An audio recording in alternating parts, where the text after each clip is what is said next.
এবং সুন্দর একটি ডিজাইন গলা। আমরা গলাটি প্রথমে কেটে দেখাবো, এরপরে সেলাই করে পাট আমরা 2 ভাঁজে ভাঁজ করে নিয়েছি।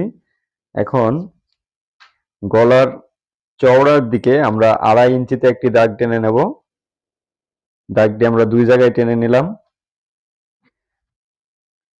এই 2.5 ইঞ্চিতে একটি দাগ টেনে নিলাম।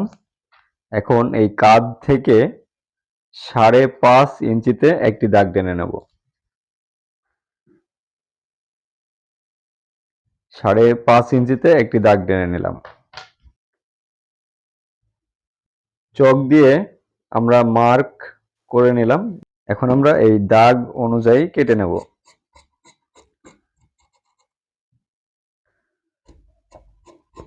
খুবই সহজ এবং সুন্দর একটি ডিজাইন। গলাটি কাটা হয়েছে, গলাটি সেলাই করে দেখাবো।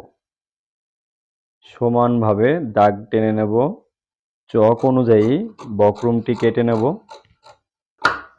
সেলাইয়ের জন্য সামান্য পরিমাণ বক্রমটি আরো একটু কেটে নেব।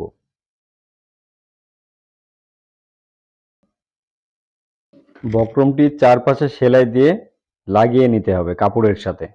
সামান্য একটু বাড়তি কাপড় রেখে আমরা কেটে নেব।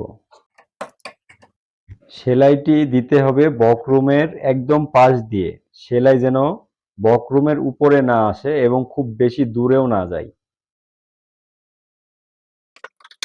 সামান্য পরিমাণ কেটে নিতে হবে যেন সেলাই না কাটে।